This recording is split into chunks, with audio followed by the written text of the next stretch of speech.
Oyo State, Honorable Bimbo Adekombi, has continued his statewide familiarization and thank you tour with a visit to party faithfuls in Oyo Federal Constituency. The event held at Atiba Hall in Oyo Town brought together party leaders and supporters from the 4 local government areas that make up the constituency. Staff reporter Adebayo Adurofi.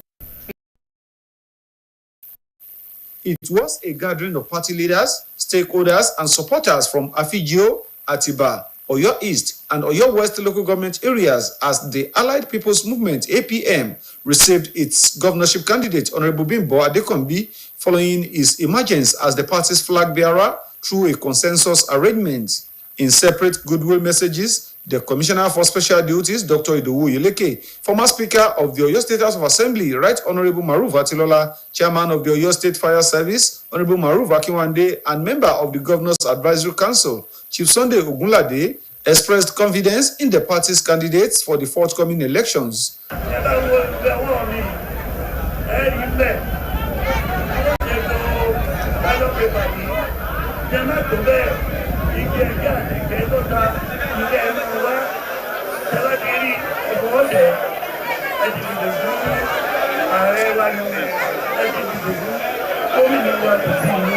ọ̀rọ̀ ni wọ́n ti bá wa sọ nígbà lónìí iṣẹ́ dẹ̀ ti bẹ̀rẹ̀ agbára náà gbogbo àwọn candidate pátápátá la máa deliver. Honorable Adekombi pẹ̀lú ògùn ọlọ́run bá a ṣe péjú nílé ní bẹ́ẹ̀ la ṣe péjú níjọ́ tí wọ́n bá búra fún nínú ètò. Earlier, the Oyo State Chairman of the APM, Otunba Fagbemi Adegbenro, alongside the APM-PDP Alliance Chairman, Chief Dayo Ogungbenro, stressed the importance of unity within the party. Chief Ogungbenro explained that adopting a consensus process rather than conducting party primaries helped preserve cohesion and strengthen the party ahead of the elections. He commended party members in Oyo Federal Constituency for their commitment during previous elections and urged them to intensify efforts to ensure victory for all APM candidates. Going for election every 4 years is a constitutional imperative of any democracy. So all we are going to do in 2027 is pay and lọ sí election. By the ṣe jàwọn mọ́lẹ̀ ní 2019, tá jàwọn mọ́lẹ̀ ní 2023, lágbára Ọlọ́run, bẹ́ẹ̀ náà láti máa jàwọn mọ́lẹ̀. So ó wá dọwọ́ wa o, ẹ jẹ́ ká tún ìdọ́gbọ̀ effort wa. Ẹ jẹ́ ká ṣe gbogbo ẹ̀ bó ṣe yẹ ká ṣe é, kó lè rí bó ṣe máa rí. Ọlọ́run á bá wa ṣe o. Addressing the gathering, the APM governorship candidate, Honorable Bimbo Adekombi, thanked party faithful for their unwavering loyalty and dedication, describing the tour as a demonstration of appreciation and respect for grassroots members. He assured supporters that the confidence reposed in him and other party candidates will not be betrayed if elected, pledging fairness, inclusiveness, and equal opportunities for all party members. It is government of Omegbe by the Omegbe for the Omegbe. So ẹgbẹ́ tá a wà yìí ní ìsìn bí mo ṣe tó síwájú yìí mi ní ẹnìkan kan tó jẹ́ àjò mi nínú ẹgbẹ́ o. Adékànbí ọmọ yìí tí a bá fẹ́ ní local government yìí ní Ọ̀yọ́ East, Ọ̀yọ́ West, Àfijó Àtìbà bẹ́ẹ̀ láàmú ọba yìí fẹ́. The event was attended by the APM Southwest Chairman, Alhaji Musibao Olaiwola, alongside other party leaders from across the Southwest zone. Meanwhile, Honorable Bimbo Adekombi also met with a cross-section of teachers who presented their concerns and expectations regarding education and workers' welfare. Responding, the governorship candidate pledged to build on the achievements of Governor Seyi Makinde's administration in the education sector and other areas of governance if elected governor of Oyo State.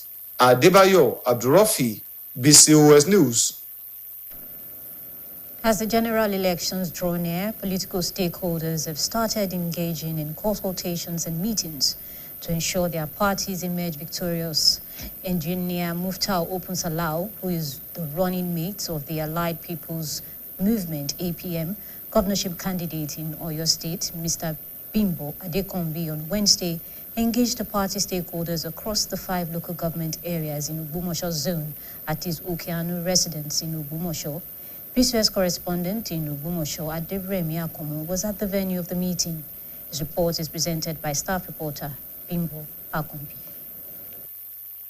Engineer Muftau Open Salau met with APM stakeholders from Ogbomoso North, Ogbomoso South, Ogoluwa and Orire, as well as Surulere local government areas. The meeting, which is the first of its kind after his nomination as APM running mate, was not to present himself alone, but to settle grievances among leaders of the party. The meeting brought together leaders of the APM and the PDP-APM alliance to work together towards the victory of all party candidates.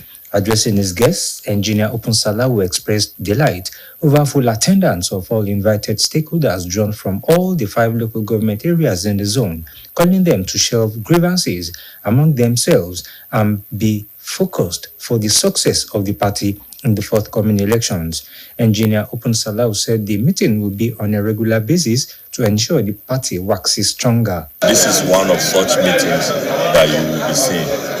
And very soon, within the next 1 week, another one will come up. This meeting comprises all the 5 local government of North, and all the political leaders and elders are here. Those that are not present here send their apology, and I can tell you that we have one voice to forge ahead. Stakeholders and representatives from each of the local government areas, including Dr. Adekunle Onile, Isaac Olajide, Larry Oladeji, Banji Folarami, and Ezekiel Uyedepo, lauded the initiative of the APM running mate about the stakeholders meeting, assuring him of their commitment to make the party's dream come to reality. Similarly, Engineer Muftau Open Salau led leaders of the APM on a courtesy visit to the Onkwetu of Ijeruland, Oba Sunday Oladapo Lagbami Oshekun III in his palace.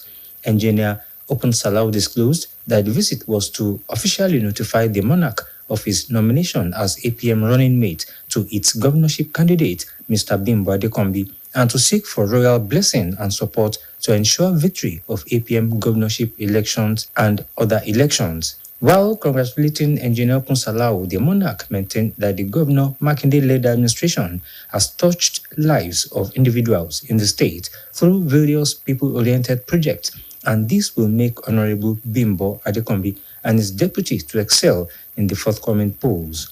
The Onkwetu explained that the task ahead of Honorable Adekombi and Engineer Open Salau is to consolidate on the performances of Governor Seyi Makinde since the inception of his administration.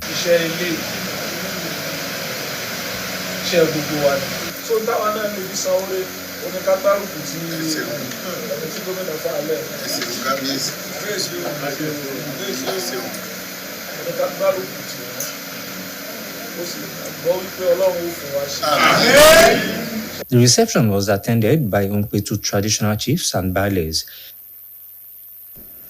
BCOS TV is now on Niger TV app, and you can watch us from any part of the world. And BCOS website is live. Kindly visit www.bcostv.com.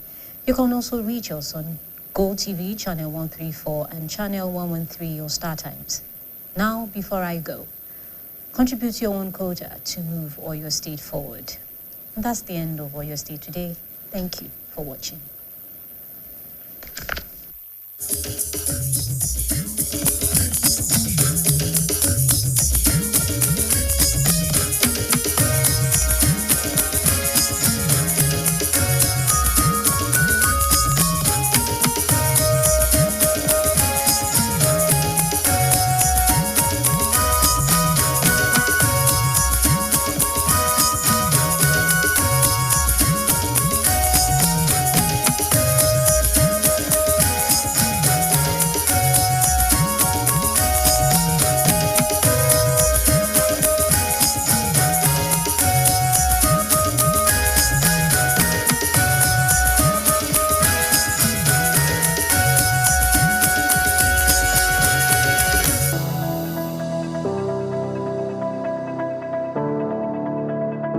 So when is a strike meant for people, and when is it based on politics? Salary you are paying us can no longer cope with what is on ground. The economic situation as of the time you give us that award demand.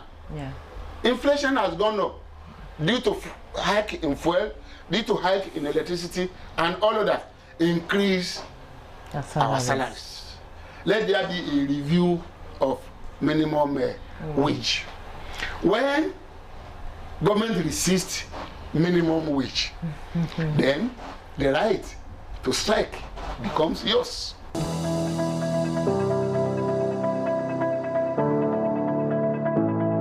Gbàgede gbàgede gbàgede gbàgede gbàgede gbàgede òṣèlú dé.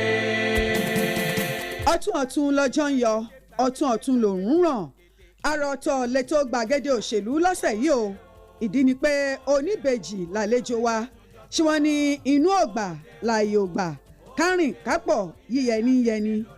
Láìpẹ́ yìí, lásopọ̀ ẹgbẹ́ òṣèlú méjì kan wáyé nípínlẹ̀ Ọ̀yọ́ tí ròyìn rẹ̀ sì kálé kákó. Kí ló bí ìdàpọ̀ àwọn ẹgbẹ́ òṣèlú méjèèjì yìí? Kí gan làfojúsùn wọn pẹ̀lú ètò ìdìbò gbogbogbò tó ń bọ̀ lórílẹ̀‐èdè wa Nàìjíríà lọ́dún 2027?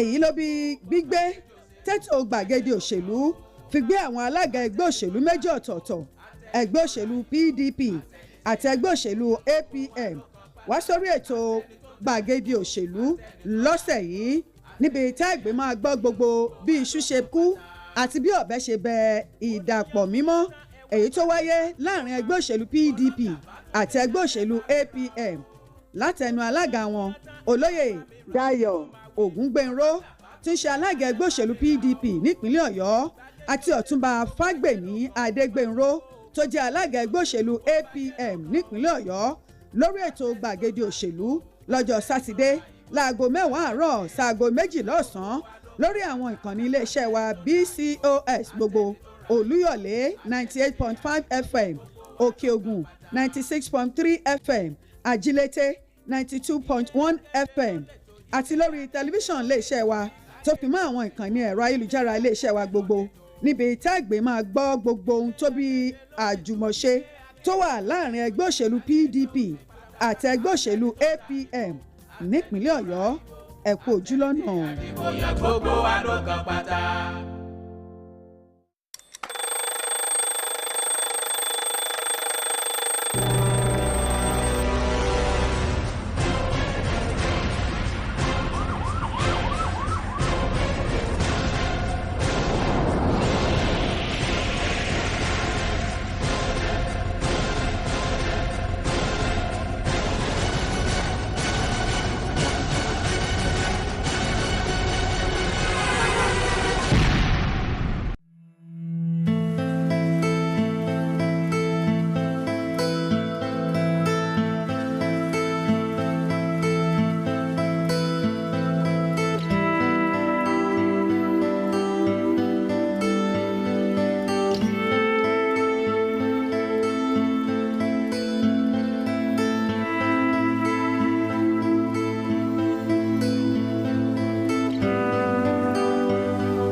Ẹ káàsán, a kú iṣẹ́ látàárọ̀.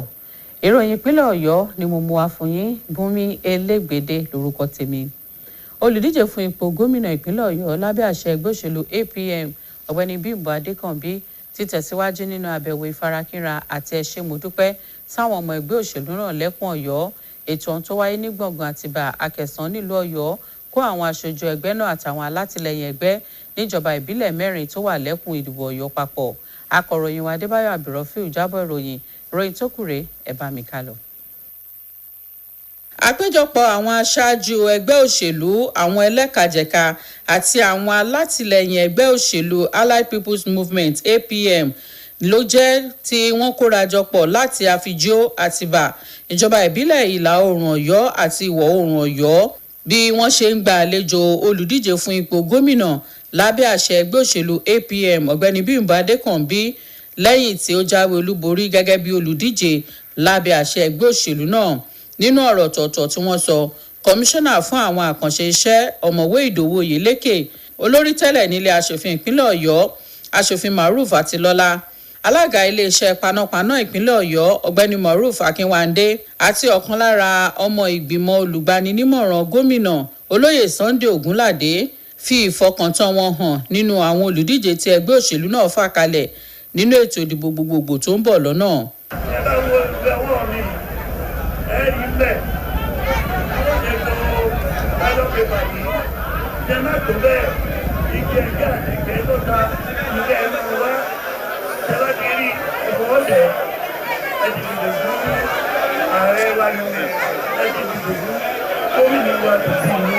ọ̀rọ̀ ni wọ́n ti bá wa sọ nígbà yìí lónìí iṣẹ́ dẹ̀ ti bẹ̀rẹ̀ agbára náà gbogbo àwọn candidate pátápátá la máa dìlífà.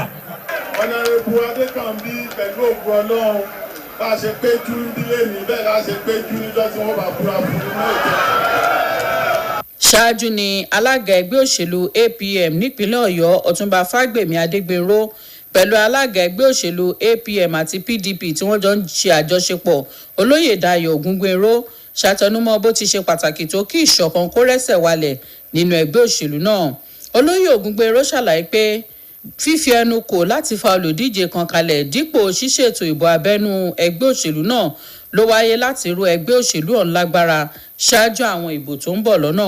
Ó gbóríyìn fún àwọn ọmọ ẹgbẹ́ òṣèlú náà lẹ́kùn Ọ̀yọ́ fún ìfaraẹnijìn wọn lásìkò àwọn ètò ìdìbò tó ti kọjá lọ. Ó sì rọ̀ wọ́n láti fi kún ayọ̀ wọn láti dájú pé ẹgbẹ́ òṣèlú APM dáwé olúborí nínú ìbò tó ń bọ̀. So ó wá dọwọ́ wa o ẹ jẹ́ ká tún ìdánwò effort wa ẹ jẹ́ ká ṣe gbogbo ẹ̀ bó ṣe yẹ ká ṣe é kó lè rí bó ṣe máa rí Ọlọ́run á bá wa ṣe o. So all we are going to do in 2027 ni pé à ń lọ sí election bá a dẹ̀ ṣe jà wọ́n mọ́lẹ̀ ní 2019 tá a jà wọ́n mọ́lẹ̀ ní 2023 agbára Ọlọ́run bẹ́ẹ̀ náà láti máa jà wọ́n mọ́lẹ̀. Ẹ̀wẹ̀ nígbà tó ń bá ìpéjọpọ̀ náà sọ̀rọ̀ olùdíje fún ipò gómìnà lábẹ́ àṣẹ ẹgbẹ́ òṣèlú APM ọ̀gbẹ́ni Bímbọ́ Adékànbí dúpẹ́ púpọ̀ lọ́wọ́ àwọn ọmọ ẹgbẹ́ náà fún àtìlẹ́yìn aláìlẹ́gbẹ́ tí wọ́n ń ṣe fún un àti ìfaraẹnijìn wọn. Ó ṣàpèjúwe àbẹ̀wò náà gẹ́gẹ́ bí eléyìí tí òun ṣe láti fi ẹ̀mí ìmoore hàn àti láti fi ìbọ̀wọ̀ fún àwọn ẹgbẹ́ òṣèlú lẹ́sẹ̀ kúkú hàn. Bákan náà ló fọwọ́ ìdánilójú sọ̀yà fún àwọn alátìlẹ́yìn ẹgbẹ́ náà ipe òun kò ní já wọn nítàn mọ́ rárá. Ó sì ṣe ìlérí láti ṣe ìjọba eléyìí tí yóò kó gbogbo aráàlú papọ̀. Ìfọ̀ ètò tàbí ṣe ìjọba Adékànbí Abímbọ́lá yìí it is government of ọmọ ẹgbẹ́ láti ọmọ ẹgbẹ́ for the ọmọ ẹgbẹ́. So ẹgbẹ́ tá a wà yìí ní ìsìn bí mo ṣe tó síwájú yìí mi ní ẹnìkan tó jẹ́ àjò mi nínú ẹgbẹ́ wọn. Adékànbí ọmọ yìí iṣẹ́ bá fẹ́ ní local government yìí ní Ọ̀yọ́ East Ọ̀yọ́ West àfijọ́ àtìgbà bẹ́ẹ̀ láàmú ọba yìí fẹ́. Lára àwọn tó péjú síbi ìpàdé náà ni alága ẹgbẹ́ òṣèlú APM lẹ́kùn ìwọ̀ oòrùn gúúsù Alhaji Musbau Ọláyíwọlá pẹ̀lú àwọn aṣáájú ẹgbẹ́ náà láti ẹkùn ìwọ̀ oòrùn gúúsù ilẹ̀ yìí. Bákan náà ọ̀gbẹ́ni Bímbọ́ Adékànbí tún ṣèpàdé pẹ̀lú ẹgbẹ́ àwọn olùkọ́ níbi tí ó ti ṣàlàyé èròǹgbà rẹ̀ fún wọn àti ìlérí láti mú ìdẹ̀rùn bá àwọn òṣìṣẹ́ náà. Bákan náà ni ọ̀gbẹ́ni Bímbọ́ Adékànbí tún jẹ́jẹ́ láti mọlé àwọn àṣeyọrí gómìnà Ṣèyí Mákindé lẹ́ka ètò ẹ̀kọ́ àti àwọn agbọ̀n míì lẹ́ka ìṣèjọba bí wọ́n bá dìbò yan òun gẹ́gẹ́ bí gómìnà ìpínlẹ̀ Ọ̀yọ́ nínú ìbò tó ń bọ̀. Bùnmi Elégbèdé ló ń ròyìn fún iléeṣẹ́ BCOS. Bí ètò ìdìbò gbogbogbò ṣe ń súnmọ́lé àwọn ẹlẹ́kajẹ̀ka tọ́rọ̀ kàn ti ń ṣe onírúurú ìpàdé láti lè jẹ̀jà ìbò olùdíje fún igbákejì gómìnà ìpínlẹ̀ Ọ̀yọ́ lábẹ́ àṣẹ ẹgbẹ́ òṣèlú APM onímọ̀-ẹ̀rọ Muftau Open Salau ṣèpàdé pẹ̀lú àwọn ẹlẹ́kajẹ̀ka ẹgbẹ́ òṣèlú náà níjọba ìbílẹ̀ 4 lẹ́kùn Ògbómọ̀ṣọ́ ní ilé rẹ̀ tó wà ní Òkè Àánú nílùú Ògbómọ̀ṣọ́. A ó máa mú ìròyìn wá fún yín nínú àwọn ìròyìn wa. Ẹ̀yin èèyàn wa ẹ lè rí iléeṣẹ́ móhùnmáwòrán BCOS wò lójú òpó ìtàkùn ayélujára Niger TV. Ẹ tún lè darapọ̀ mọ́ wa lórí ẹ̀rọ GoTV ní ìkànnì 144 àti lórí ẹ̀rọ Star Times ní ìkànnì 147 kí n tó máa lọ. ìwọ náà kó ipa tirẹ̀ láti mú kí ìpínlẹ̀ Ọ̀yọ́ kó gòkè àgbà yóò jù wá ṣe o. ìròyìn ìpínlẹ̀ Ọ̀yọ́ fún tòní kò ní jù báyìí lọ. aago 8 àbọ̀ lálẹ́ la ó mú àkójọpọ̀ ìròyìn wa ìròyìn lẹ́kùnrẹ́rẹ́ wa fún yín títí dìgbà náà ẹ kú kalẹ̀.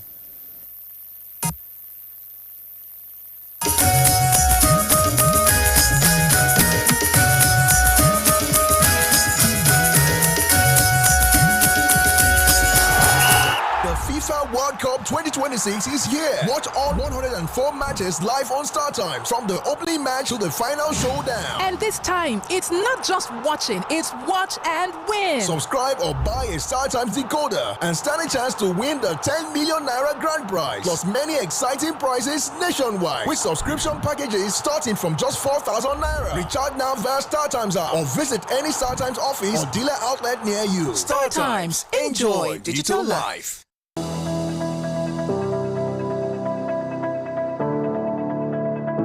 So when is a strike meant for people, and when is it based on politics? Salary you are paying us can no longer cope with what is on ground. The economic situation as of the time you give us that award demand.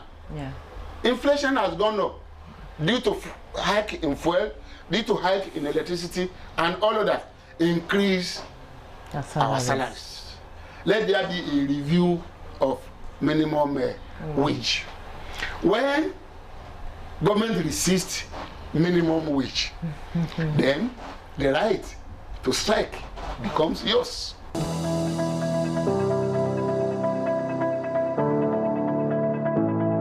Gbàgede gbàgede gbàgede gbàgede gbàgede gbàgede òṣèlú dé. ọ̀tún ọ̀tún lọ́jọ́ ń yọ ọ̀tún ọ̀tún lòún ràn àrà ọ̀tọ̀ lẹ́tọ́ gbàgede òṣèlú lọ́sẹ̀ yìí o.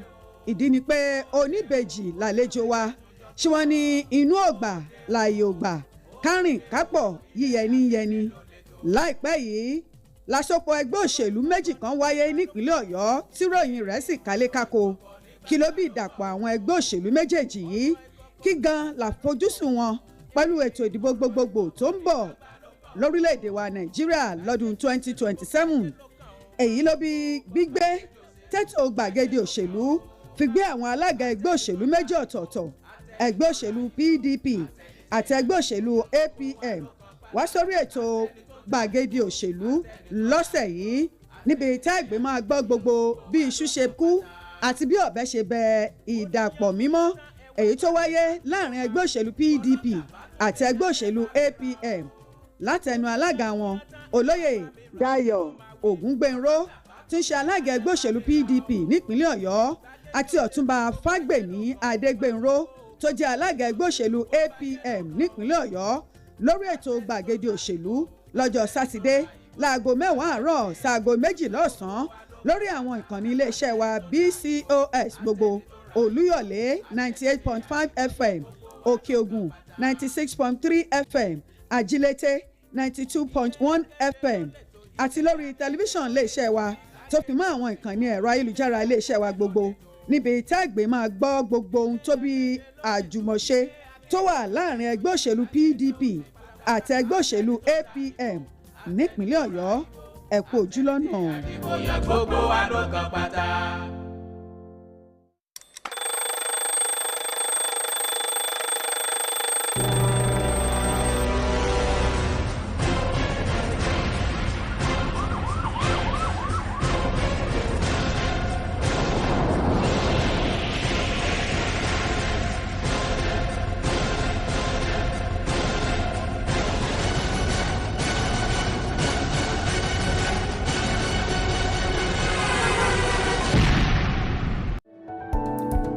Lassa fever, the hemorrhagic fever caused by the Lassa virus transmitted by rats and rodents, has broken out in some parts of Oyo State. In view of this, citizens and residents of the state are to please watch out for symptoms of Lassa fever around them, which are general weakness, malaise, headache, sore throat, muscle pain, chest pain, nausea, vomiting, diarrhea, cough, and abdominal pain. However, the Oyo State government has called for continued comprehensive contact tracing and health surveillance in the affected areas to monitor and provide timely intervention for affected individuals and high-risk contacts. Also, the establishment of Lassa Fever Screening Center to assist in early detection, isolation of cases, and treatment to reduce the risk of community transmission. To avoid being infected, do well to cover your food items properly and keep rats and other rodents far from your environment. Protect yourself when you're around an infected person. This announcement is powered by the Broadcasting Corporation of Oyo State.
mo kí káàbọ̀ lákọ̀tún sí orí ètò ní ètò wa ètò ìlera wa lórí ètò lẹ́ni ìtọ́jú eyín òun náà ni yóò jẹ́ ìdánilẹ́kọ̀ọ́ wa dókítà akọ́ṣẹ́mọṣẹ́ láti wà níkàlẹ̀ láti dá wa lẹ́kọ̀ọ́ kí là ń pè ní eyín ọ̀nà yẹ ká gbà tọ́jú eyín wa iṣẹ́ wo ni eyín wa tó ń ṣe nínú àgọ́ ara kí ni àwọn àǹfààní tó rọ̀ mọ́ kí eyín wa kó wà ní ìmọ́tótó àti àwọn ewu tó wà ní kí á mọ̀ fọ̀ ní déédéé mo rò wípé kẹ̀dá àpamọ́ nígbà tí dókítà Aláǹrẹ Odùọlá láti ilé ìwòsàn ńlá UCH ní Ìbàdàn tí wọ́n máa tẹ̀síwájú nínú ìdánilẹ́kọ̀ọ́. ẹ ṣé púpọ̀ olóòtú inú mi dùn púpọ̀ pé mo wà níbí lénìí ẹ káàsán gbogbo ẹ̀yin aráalé orúkọ mi ni dókítà Ọlánrewájú Odùọlá a fẹ́ dá wa lẹ́kọ̀ọ́ nípa ìtọ́jú eyín wa nítorí pé ó ṣe pàtàkì púpọ̀ ọ̀pọ̀lọpọ̀ wa ni ó jẹ́ pé bìkítà àná ní ìtọ́jú eyín eléyìí ó ń ṣe láti fi bú ẹnì kankan ṣùgbọ́n ó jẹ́ nǹkan tí a ti wòye nípa ìrírí wa ní àwọn ọdún mélòó kan sẹ́yìn àyí pé ọ̀pọ̀lọpọ̀ èèyàn ni ò ní ìmọ̀ àwọn ọ̀dẹ̀ fẹ́ mú gba ìmọ̀ náà láti máa tọ́jú eyín.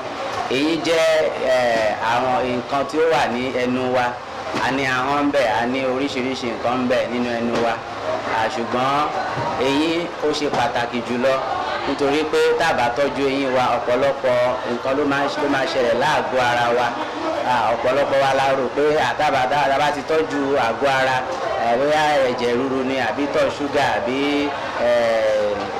ibà ni a ti ṣe dáadáa nìyẹn láì mọ̀ pé ọ̀pọ̀lọpọ̀ nǹkan báyìí ó sọ̀rọ̀ mọ́ ìtọ́jú eyín. Ìgbà míì wà tó yẹ pé tábà tọ́jú eyín ẹni tó ní ìtọ̀ ṣúgà rẹ̀ ó lè máa múnádóko dáadáa. So ìtọ́jú eyín ó ṣe pàtàkì nítorí pé ó jẹ mọ́ ìtọ́jú gbogbo ara náà. So eyín jẹ́ nǹkan tá a fi ń jẹun.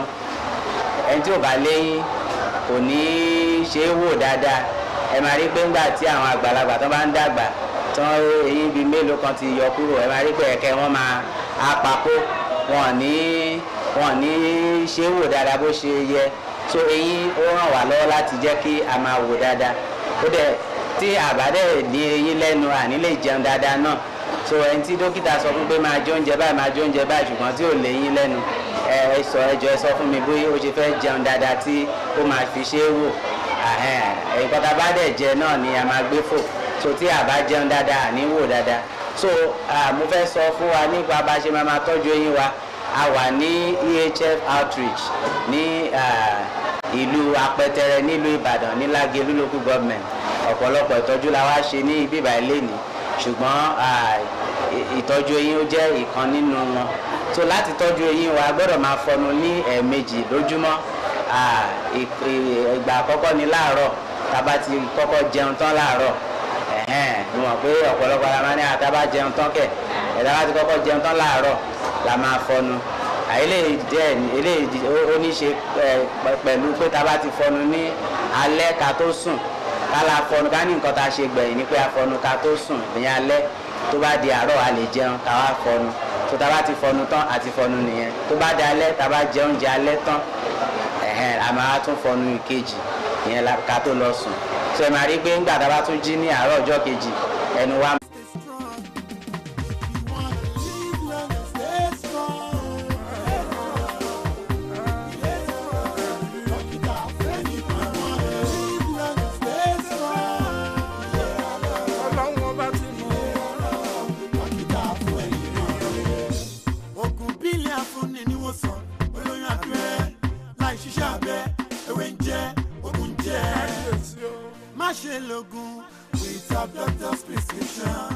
Ìlera lọ́rọ̀, ìlera lọ́rọ̀, ìlera gan ni oògùn ọrọ̀. Wọ́n sì ní àwọn olóyìnbó wá ní prevention is better than cure. Ó ṣe pàtàkì, ó ṣe kókó ká máa dènà nǹkan ju pé tí àìsàn bá wọlé ká máa náwó láti tọ́jú ẹ̀ lọ. Èyí jẹ́ ìmọ̀ràn fún èmi àti lórí ètò ìlera wa lẹ́yìn. Mo kí káàbọ̀ lákọ̀tún sí orí ètò yìí ètò wa ètò ìlera wa. Gẹ́gẹ́ bí orúkọ ètò wa náà la mọ̀ pé ìlera wa ó ṣe pàtàkì, ó ṣe kókó. Ó yẹ ká máa mójútó àlàáfíà wa. Gbogbo nǹkan tí ó jẹ́ ká àlàáfíà kó jẹ́ tiwa àti ìdílé wa náà làwọn máa ń dá wa lẹ́kọ̀ọ́ lé lórí ètò ìlera. Gbogbo nǹkan tó lè fa kí àlàáfíà kó kú díẹ̀ káàtó tàbí kí àlàáfíà kó mọ̀kàn tó, òun náà ni táwọn máa ń bẹ̀ wá, táwọn máa ń rọ̀ wá pé ká jìnnà sí lórí ètò ìlera wa. Ọlọ́run Elédùmarè tó ní àbá àlàáfíà, àfi àlàáfíà tó pé àfità èmi àti yín lọ́rẹ̀ àní ṣàìsàn. Kò dẹ̀ ní ṣe wá ní aládùúà kan. Bẹ́ẹ̀ ni àwọn aládùúà kan, àdúrà kan tó mọ́ gbà náà ni pé Ọlọ́run fún àwọn alálàáfíà, Ọlọ́run fún àwọn alálàáfíà nígbà tó bá wà nínú ìlera, tó bá wà nínú àìlera, ìlera tó péye á ṣe tiwa, Ọlọ́run ní ṣe wá láládùúà kan. Ọmọ Bóníkẹ́ làwà lórúkọ rẹ̀, àtúntìdé lẹ́yìn láti mọ̀ tẹ̀síwájú lórí ètò ìlera wa. Tá a bá dẹ̀ ti wá bẹ̀yìn àdéṣe ká mọ́ ní dókítà tó kọ́ iṣẹ́ kan mọ̀ṣẹ́ tí wọ́n dá wa lẹ́kọ̀ọ́ lé lórí. Dókítà wa náà ti wà níkàlẹ̀ láti dá wa lẹ́kọ̀ọ́ lórí ètò lẹ́yìn. Àlejò wa lẹ́yìn àwọn náà ni àfitakókò ẹ̀ka tí a ti ń ṣe àmójútó àwọn àjàkálẹ̀ àìsàn ní ìpínlẹ̀ Ọ̀yọ́. Ilé-iṣẹ́ ètò ìlera òun náà ni dókítà wa tí wọ́n mọ̀ dá wa lẹ́kọ̀ọ́ lẹ́yìn òun náà ni wọ́n wà. Ta ni ẹni tí mò ń perí náà ni dókítà Ìyábọ̀dé Karim mo kí káàbọ̀ sí orí ètò ìlera wa. Ẹ ṣé olóòtú. Ní orí ètò ìlera lẹ́nìí àìsàn Ebola torí orúkọ tí àwọn ará ilé tán mọ̀ sí nìyẹn tá a bá ní ká máa sọ Yorùbá rẹ̀ ó lè mọ̀ dùn wọn nǹkan tí a fẹ́ dá wọn dẹ́kun lé lórí Ebola òun náà ni wọ́n máa ń pè é. A wá fẹ́ kẹ́ sọ fún wa kí là ń pè ní Ebola yìí. Àìsàn Ebola yìí ó jẹ́ ọ̀kan ní ara àwọn àìsàn tí àwọn olóyìnbó tí wọ́n kó papọ̀ tí wọ́n pè ní viral hemorrhagic fever. So ìkan lára rẹ̀ òun ni àrùn Ebola yìí. Ó ní àwọn ọmọ ìyá tí wọ́n jọ wà ní ojú kan náà bẹ́ẹ̀ yẹn. So ara rẹ̀ ní Lassa fever, yellow fever. So kan lára rẹ̀ yìí ni à ń pè ní Ebola. Ó jẹ́ kan ẹ̀jẹ̀ máa bẹ̀rẹ̀ sí jáde láwọn ibì kan. Àìsàn yìí máa ń bẹ̀rẹ̀ pé ó dáa orí ń fọ́ mi o, ara ń ro mi o, ọ̀nà fún ń dùn mí o, ara ríro, mò ń ṣèbí